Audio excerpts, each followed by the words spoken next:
So, thanks for letting us come down and use the gym to do some filming. No problem at all.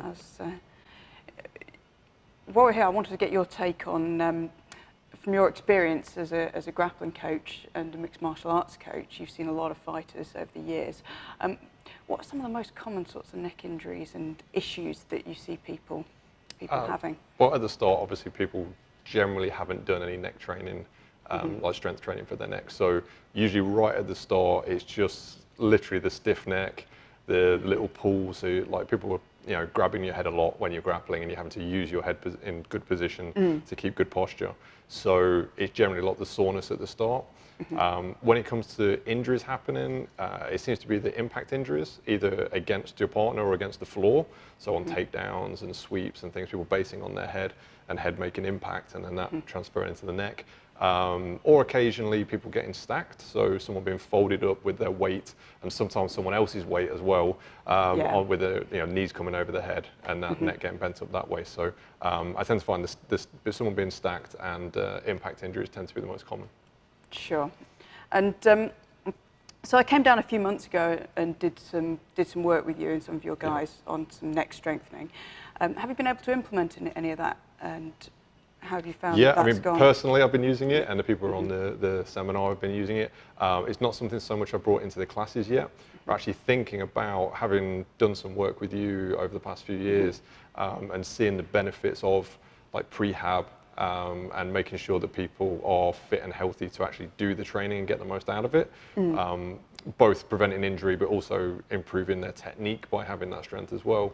We're thinking about bringing in an actual prehab class, which would be quite unusual for a club, but a lot of us are doing it before the class anyway. So we're all standing here with our bands and doing our exercises, and it's like, well, maybe we should make that a formal thing. But it's something that we're finding individually really useful, but we're trying to figure out now how to bring that into with our members as well. I suppose one of the challenges is how to use that with individual people. Everyone might have their own particular issues. So some people might have a neck issue, other people might have a lower back issue. And it's how can we integrate that? Because it's difficult to go through a full prehab session that covers everything. But if people can pick out the bits that they find the most useful, the most relevant. Like I said, I've been focusing a lot recently on getting things, minimising. Because we talk. I think there's a sense in, particularly within martial arts and the fight community, of doing more is better. If in doubt, we'll throw something else in. And before you know it, you end up doing. You've got 17,000 things to do, and you run out of hours in the week. Whereas I've been focused on how small can we make this while still making it effective. And this was one of my big things with developing the neck strength circuit is, can I get this down to 5 minutes twice a week? And that was a challenge for myself, because I'm one of the worst in the world when it comes to doing rehab, things like that. And I know that I've got an ongoing neck issue that I need to stay on top of, and if it's 40 minutes every day, it's just not going to get done. But if I can get that down to, okay, well, if I can do this in 5 minutes, I can put that in anywhere. Well, that's some of the things we've been thinking about with the implementing of a class. So first of all, we can't cover everything. So if someone wants specifics, they need to come to someone like you.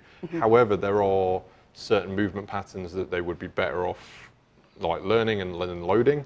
And there's certain common issues that you go, well, these are the most common things that will happen. So if we can actually prevent that early on. But then also, stopping it being like a 2-hour class of lots of different things, trying to simplify it as best we can and go, right, this is in the 80-20, this is the 20% that will get the 80% of results. It's the same thing as with a lot of the technical stuff, is that the basics go a long way. And if you're doing just the basics correctly and consistently, you can get a lot of mileage out of that. And that extra 20% of stuff, well, we can look at that if you need it, but most people don't, I've found. That, if you cover the basics consistently, actually in most cases, that will virtually solve the problem. And then, we're fine tuning on top of that. That is what I found with these things, it's like, how small can we make this? And the other thing that I found is by trying to bring it into the technical drills as well, and say if we can, let's kill more than one bird with this stone.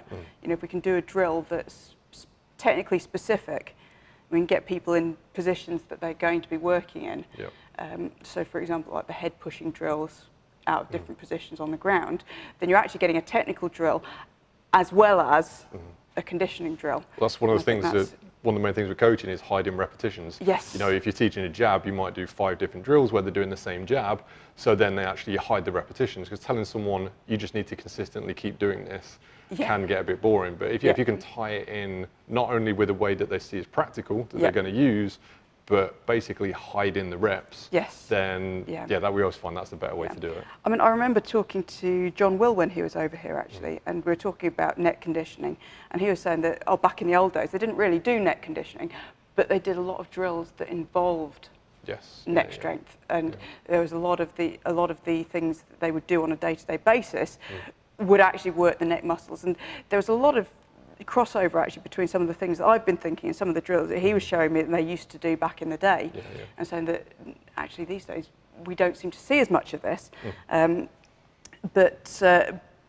I'm a big believer that the best kind of rehab and prehab is specific. You know, it's you know, get in those positions that you find yourself in, and let's drill it from there. And this is something that I'll do if somebody's got a particular problem. So somebody comes to me and says, well, I can't do this when I grapple because I've got a neck injury. Then, I mean, we'll cover the basics. We'll look at, you know, well, where's the injury coming from? What do we need to do the basic rehab. But then once it comes to getting them back on the mat, it's right, let's put you in that position. Let's see what's going on, and let's fine tune it. Let's drill it from there almost, and then we can regress that as far as we need to. So they're working at a level that's not painful. You know, that's not going to aggravate it, but they can gradually start building the strength up. Well, I find a lot of the basics of techniques will develop those attributes as well, which means not only are people training the basics, but also if they're recovering and they're coming back, they're going back to the start. So for example, like with the wrestling, I found, you know, if you jump straight into throwing someone in an advanced move where the head might be getting close to the ground on a throw, then they won't be conditioned, they won't be building the attributes. But if you're working like head position drills, your neck's going to be getting stronger, plus you learn the fundamentals. If you're doing hand fighting, your grip strength is going to be getting better. So I find focusing on some of the looking at like what's the fundamental positions and shapes that people are making, that often requires control of the musculature and gradual resistance, which is basically the drills that you're isolating. So you do both things at the same time, which is a way to go. I think a lot of it comes down to teaching people how to drill well as well, so they can gradually build up that resistance rather than just wanting to jump in and go 100% straight away. If people learn to, you know, start by applying a little bit of resistance, and then as their body acclimatizes to that, you can gradually increase it. And I mean that's a lot of what I spend my time talking to people about. It's how to progress the level of resistance and the intensity at a sensible rate. And if you look at when physios work with, or you know, therapists generally work with people from other sports, they'll talk a lot about loading and how much they're doing and the volume and the intensity of their training, and you know, looking at all these variables. And I think that's something that we don't think about too much. It tends to be all or nothing. You know, either you're training or you're not training. Sparring's the fun bit. Everyone wants to jump straight to the full loading, the full thing of sparring. Getting people to enjoy live training that's a little bit less intense. That takes some doing. I mean, something I found more and more as I've gone through my jiu-jitsu career, if you like, is that actually the bit where you really make progress is when you're doing those partial resistance drills. So I think that's where you can really pick things up and really learn. And I think it's the same whether you're talking about physical adaptation with the prehab and things like that, or whether you're talking about mental, technical skill adaptation. I think it's being able to sort of work in that middle zone, if you like. Oh, isolating is the way to make the progress. You know, it's, I mean, obviously, you know, SBG have the introduction, and then isolation, then integration, and that isolation phase, that is where you make the progress. When you take something aside and you go, right, we're going to work on this. And I think one of the things that I've sort of coming to it from a therapy point of view, you know, putting broken people back together, is I've just applied those same principles and said, okay, well, you know, how do we get from where you are to where you want to be, and how do we break that down into bite-sized chunks, if you like. And I think that when you look at injuries that way. It gives you a lot more capacity to be creative with the process. I mean, whenever I get a jiu-jitsu guy or a grappler, MMA fighter in my clinic, I'm looking at, well, what can they do? What can't they do? What do they need to be able to do? How do we get from one to the other? And sometimes we'll construct the drills. We'll figure out, well, which drill is going to get you from here to here. And then we'll put that together for them. So, I sometimes get them in the gym, we'll get the bands out, balls, we'll figure out how to replicate those forces. So, right, how can we progress from here to here? And this is where I found some of the neck condition with the bands and the head harness, is by saying, well, how do we get you from not being able to collide with somebody without getting this shooting pain down your arms and tingling in your fingers? How do we get you from there to building you back up to being able to shoot a double leg? You're going, well, okay, well, we need to slow that collision down. And they say, well, how do you slow a collision down? And well, this is where the bands come in, and that's how we can do that, and then we can regress it and progress it, and we've got that smooth continuum. Well, that creativity thing has two huge benefits. I mean, you're being creative and you're innovating and you're creating new things you can use with other people, but also obviously part of what you're doing is communicating with someone, educating somebody, and if you can include them in that process, then that's going to make them more likely to use the material, to be more engaged, which is exactly what you want. You don't want to give someone a piece of paper and then they don't do the exercises. Yes, I mean, this is it. This is why I can't stand pre-prepared sheets of rehab exercises, because I don't think anyone ever does them. I don't think I know a couple of people who do them, but they're a little bit odd. The vast majority of people just aren't going to engage with that. But I find that if you get somebody and we work together on it, and we say, right, and they can see where you're coming from. They can see how this process is working. You're not just picking a couple of exercises out of thin air and saying, right, here's one I prepared earlier. I think you're absolutely right. That's how we get buy-in. But also, I think I want to educate people on that process. I find that, I take the view that I want to keep people out of my clinic as much as possible.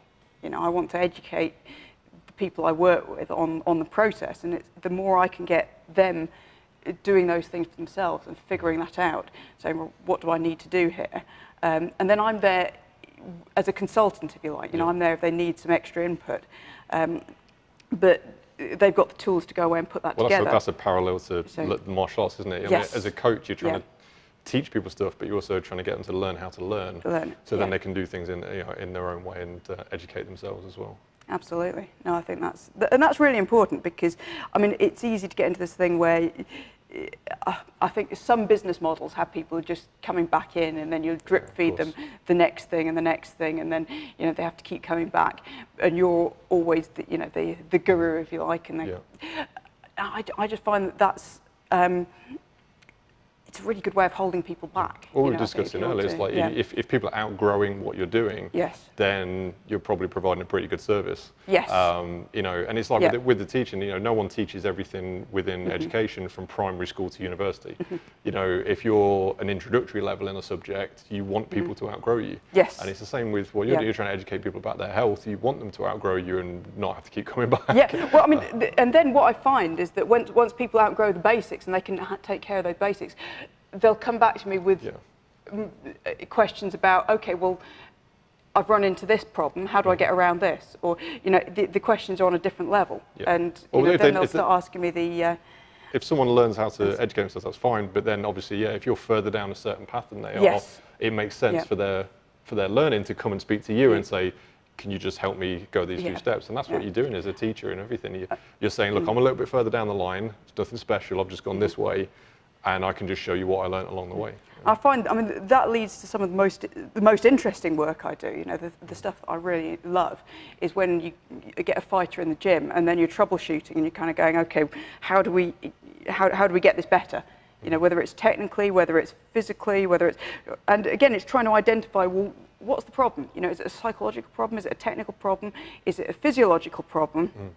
You know, is it a strength issue? What is it, and how can we improve it? Yeah. And I think that's where my job gets really interesting. And I think this is, you know, 'cause I love working with athletes because I learn so much from them. You know, everyone that I get in the clinic has even if two people have the exact same injury, they're always going to have differences in how they present and what they do, what their body type is, what they're having trouble doing, what they can do, what they can't do. You know, there's always going to be those individual differences, and that's where things get interesting because, you know, if all I'm doing is treating shoulder pain, you know, you get to a point where one case of shoulder pain looks very much like another case of shoulder pain, and that gets boring, you know. But if you're treating the person and the athlete, and you're kind of going, well, okay, how do we get you to where you want to be? Yeah. And that athlete happens to have a shoulder injury, that's way more interesting. I always find that that's, you know, that's the bit that keeps me doing this. That's why I got into it in the first place, is because, you know, I looked around and I couldn't see very many people who were looking at that whole position. So I thought, right, I need to go and do it myself.